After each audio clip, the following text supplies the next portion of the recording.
नमस्कार. श्री स्वामी समर्थ सर्वांना. श्लोकदादूस चॅनलमध्ये तुम्हा सगळ्यांचे खूप खूप स्वागत आहे. स्वामी तुम्हा सगळ्यांना कायम सुखी ठेवो ही स्वामीचरणी प्रार्थना करते आणि आजच्या व्हिडिओला सुरुवात करते. तर आजचा व्हिडिओ असा आहे की तो उद्या आहे गुरुवार आणि गुरुवारच्या दिवशी आहे गुरुपुष्यामृत योग. तर आजच्या दिवशी आपल्याला काही उपाय करायचे आहेत ज्यामुळे काय होईल, आपल्या घरातील इडापिडा असेल किंवा नजरबाधा असेल तर मग त्यासाठी आपल्याला हिरव्या वेलचीचा प्रभावी उपाय करायचा आहे. तर हा उपाय केल्यामुळे काय होईल की आपल्या आयुष्याचं सोनं होईल किंवा आपल्या घरात आपली कितीही कठीण इच्छा असेल ती इच्छा पूर्ण होण्यास मदत होईल. तर तो उपाय कसा करायचा आहे आणि कुठे करायचा आहे आणि कोणी करायचा आहे ते आजच्या व्हिडिओमध्ये आपण बघणार आहोत. तर व्हिडिओ शेवटपर्यंत नक्की बघा. व्हिडिओ जर आवडला तर व्हिडिओला लाईक करा. तर सगळ्यात पहिली गोष्ट म्हणजे गुरुपुष्यामृत योग म्हणजे काय. तर आपल्यापैकी बऱ्याच जणांना योग काय असतो आणि त्याचे महत्त्व काय हेच माहिती नाही. हा दिवस आपल्याला शुभ आहे की अशुभ आहे हे पण माहिती नसतं. तर या दिवसाचे किती मोलाचे स्थान म्हणजे किती महत्त्वाचे स्थान आहे हे आपल्यापैकी बऱ्याच लोकांना माहिती नाही. तर मग काय होईल, पुष्य नक्षत्र गुरुवारी आल्यास या योगास गुरुपुष्यामृत योग असे म्हटले जाते. तर गुरुपुष्यामृत योग फार क्वचितच म्हणजे प्रत्येक गुरुवारी म्हणजे गुरुवारी येत नाही, कोणत्या तरीच गुरुवारी येतं. म्हणजेच की पुष्य नक्षत्र येतं त्या दिवशी आपल्याला गुरुपुष्यामृत योग असं असतो. तर हा योग शुभ मानला जातो. तर हा गुरुवारी पुष्य नक्षत्र असल्यामुळे हा दिवस शुभ मानला जातो. तर या दिवशी आपण कोणतेही उपाय वगैरे केलं तर त्याचं फळ आपल्याला नक्की मिळतं. मग आजच्या दिवशी आपल्याला काही वस्तू खरेदी करायच्या असतील तर आपण आजचा दिवस शुभ मानला जातो किंवा आपल्याला एखादा व्यवसाय सुरू करायचा आहे तर आजचा दिवस सगळ्यात शुभ मानला जातो. तर मग आजच्या दिवशी आपल्याला काही उपाय वगैरे सेवा वगैरे केल्या तर त्याचं फळ आपल्याला नक्की मिळतं. तर त्यातल्या त्यात आजच्या दिवशी म्हणजेच की भगवान विष्णू आणि माता लक्ष्मीला प्रसन्न करण्यासाठी, त्याचप्रमाणे आपल्या गुरूंना, आपल्या स्वामी समर्थ महाराजांना, श्री गुरुदेव दत्त महाराजांना प्रसन्न करून घेण्यासाठी मग आपण जर सेवा केल्या तर त्याचं फळ आपल्याला म्हणजेच की आपण काही उपाय केले तर त्याचं फळ आपल्याला नक्की मिळतं आजच्या दिवशी. मग आजच्या दिवशी आपल्याला काय करायचं आहे, सकाळी लवकर उठून आंघोळ करताना आंघोळीच्या पाण्यामध्ये चिमूटभर हळद घालायची आहे. तर त्यामुळे काय होतं की हळद घातल्यामुळं आपला गुरुग्रह बळकट होतो. आणि मग आंघोळ झाल्यानंतर आपल्या घराच्या अंगणात हळद आणि गोमूत्र टाकलेले पाणी शिंपडायचे आहे. तर यामुळे काय होतं की आपल्या घराबाहेरची नकारात्मकता निघून जाते आणि वातावरण चांगले राहते. त्याचबरोबर मग आपल्या घराच्या प्रत्येक कानाकोपऱ्यामध्ये हे पाणी शिंपडायचे आहे. यामुळे काय होते की घरातील वातावरण नकारात्मक होत नाही, सकारात्मक वातावरण तयार होते. तर मग तसेच हा जो उपाय आहे तर हा आपण प्रत्येक गुरुवारी जरी केला तरी हरकत नाही, कारण असे पाणी शिंपडल्यामुळे काय होतं की घराजवळची परिसरातील म्हणजे जवळपासच्या नकारात्मकता दूर होते. आणि हे सर्व झाल्यानंतर मग आपल्याला काय करायचं आहे, घराचा मुख्य दरवाजा स्वच्छ पुसून घ्यायचा आहे आणि गोमूत्र आणि हळद एकत्र करून स्वस्तिक काढायचं आहे आणि त्यावरती अक्षदा व्हायच्या आहेत.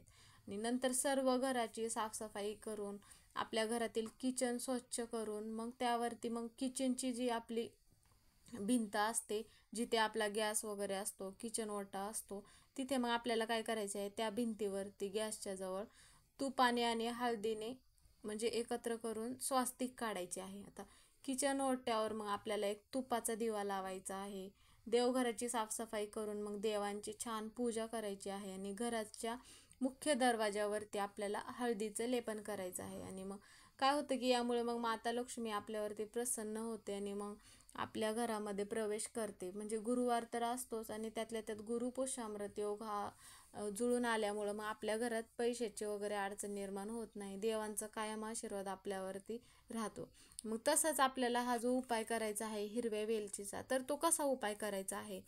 तर आता आपण सकाळी उठल्यानंतर तर देवपूजा वगैरे करतोच. मग देवपूजा झाल्यानंतर आपल्याला मग हिरव्या वेलची घ्यायच्या आहेत. आता हिरव्या चांगल्या वेलची घ्यायच्या आहेत आणि त्या 5 वेलची घ्यायच्या आहेत.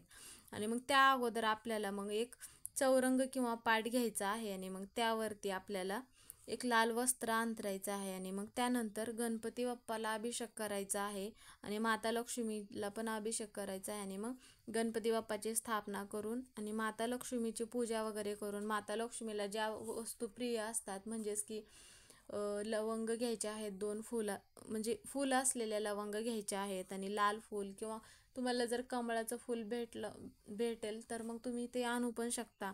आणि गणपती बाप्पाला जे प्रिय असतं म्हणजेच की लाल जास्वंदाचं फूल, गुळ खोबरेचं नैवेद्य, अशा पद्धतीने मग पूजा मांडायची आहे. आणि मग पूजा मांडून झाल्यानंतर मग तुम्ही ज्या 5 वेलची घेतल्या आहेत मग त्यावरती मग तिथे एक आपल्याला लाल वस्त्र घ्यायचं आहे छोटंसं, आणि मग ते पूजेमध्ये ठेवायचं आहे. आणि मग तुम्ही ज्या 5 वेलची घेतल्या आहेत त्या वेलची मग हातात घ्यायच्या आहेत तुमच्या. आणि मग माता लक्ष्मीचे म्हणजेच की महालक्ष्मी अष्टक म्हणायचं आहे आपल्याला 11 वेळा. आता जर तुम्हाला महालक्ष्मी अष्टक म्हणणं शक्य होत नसेल तर तुम्ही मोबाईलवर पण लावू शकता. त्यामुळे काय होईल की तुमचा मंत्र पूर्ण होईल. आणि जर मग त्यानंतर मग आपण आपली इच्छा, जी पण काही इच्छा आहे ती इच्छा मग माता लक्ष्मीला बोलायची आहे. आणि म्हणजेच की तुमच्या घरातील एखादा व्यक्ती जर आजारी असेल किंवा मुलाची प्रगती होत नसेल, जी पण काही इच्छा असेल ती इच्छा मग माता लक्ष्मीला बोलायची आहे. आणि मग त्यानंतर त्या ज्या वेलची आहेत त्या वेलची मग तुम्ही जे लाल रंगाचं वस्त्र घेतलं आहे त्या वस्त्रावरती हिरव्या रंगाच्या वेलची ठेवायची आहेत आणि त्यावरती थोड्याशा अखंड अक्षदा ठेवायच्या आहे. आणि मग त्यानंतर मग त्या वेलची तुम्हाला रात्रभर ठेवायची आहे तिथे गुरुवारी. आणि मग दुसऱ्या दिवशी, ज्या दिवशी शुक्रवार येईल त्या दिवशी त्या हिरव्या वेलचीची तुम्हाला एक पोटली बनवायची आहे. आणि मग ती पोटली तुम्हाला तुमच्या तिजोरीमध्ये ठेवायची आहे. आणि मग ज्यावेळेस तुमच्या घरात तुम्ही म्हणजे तुमच्या घरातील एखादा व्यक्ती महत्त्वाच्या कामासाठी जात असेल बाहेर, किंवा नोकरीसाठी जात असेल किंवा इंटरव्ह्यूसाठी जात असेल, तर मग त्यातली एक वेलची त्या व्यक्तीला मग खायला द्यायची आहे. म्हणजेच काय होईल की यामुळे मग त्या व्यक्तीला कामामध्ये यश येईल आणि मग त्या व्यक्तीची प्रगती होईल. तुम्ही जर त्या वेलचीची पोटली दररोज म्हणजे तिजोरीमध्येच ठेवली आणि ज्यावेळेस असं महत्त्वाचं काम असेल त्यावेळेस त्यातली एक वेलची खाऊन जर गेला तर तुमच्या कामामध्ये यश येईल. तर मग हा जो उपाय आहे तर हा उपाय कोण कोण करू शकतं, तर हा उपाय मग घरातील महिला म्हणा किंवा पुरुष म्हणा हा उपाय करू शकतात. पण महिलांना जर मासिक धर्म असेल तर मग महिलांना हा उपाय करता येणार नाही. किंवा तुमच्या घरात सुतक वगैरे असेल तर मग तुम्हाला हा उपाय घरातील कोणत्याही व्यक्तीला करता येणार नाही. आता ज्यावेळेस नंतर मग पुढच्या महिन्यातील ज्यावेळेस गुरुपुष्यामृत योग येईल त्यावेळेस मग तुम्हाला हा उपाय करता येईल. आणि मग हा जो उपाय आहे तर हा उपाय मग त्यावेळेस तुम्ही करू शकता. ह्या उपायामुळे काय होईल, घरातील ज्या पण काय अडचणी असतील त्या अडचणी दूर होण्यास मदत होते. आणि मग त्याचप्रमाणे आजच्या दिवशी मग काय करायचं आहे, तर आपल्या म्हणजेच की तुमच्या घरी जर श्रीयंत्र असेल तर त्या श्रीयंत्रावरती कुंकुमार्चन करायचं आहे. किंवा 1 रुपयाचं नाण्यावर पण तुम्ही कुंकुमार्चन करू शकता. आणि मग ते नाणं तुम्ही तुमच्या तिजोरीमध्ये ठेवायचं आहे. म्हणजेच काय होईल की आपल्या घरात आलेली लक्ष्मी मग जिथे आपण पैसे वगैरे ठेवतो त्या ठिकाणी मग ते नाणे आपल्याला ठेवायचं आहे. आणि मग आपल्या घरामध्ये काय होतं की आपल्या गुरूंची सेवा वगैरे केल्यामुळे आपल्या घरात माता लक्ष्मीची कृपा राहते किंवा श्री स्वामी समर्थांची कृपा राहते. तर मग हा जो उपाय आहे तर मग हा उपाय तुम्ही आवर्जून करू शकता. आणि यामुळे काय होईल, ज्या पण काय अडचणी असतील त्या अडचणी दूर होण्यास मदत होते. तर मग आजचा व्हिडिओ हा इथे संपला. व्हिडिओ कसा वाटला कमेंट करून नक्की सांगा. व्हिडिओ जर आवडला तर व्हिडिओला लाईक करा. चॅनलवर नवीन असाल तर चॅनलला सबस्क्राईब करा. कमेंटमध्ये श्री स्वामी समर्थ किंवा श्री गुरुदेव दत्त लिहायला विसरू नका.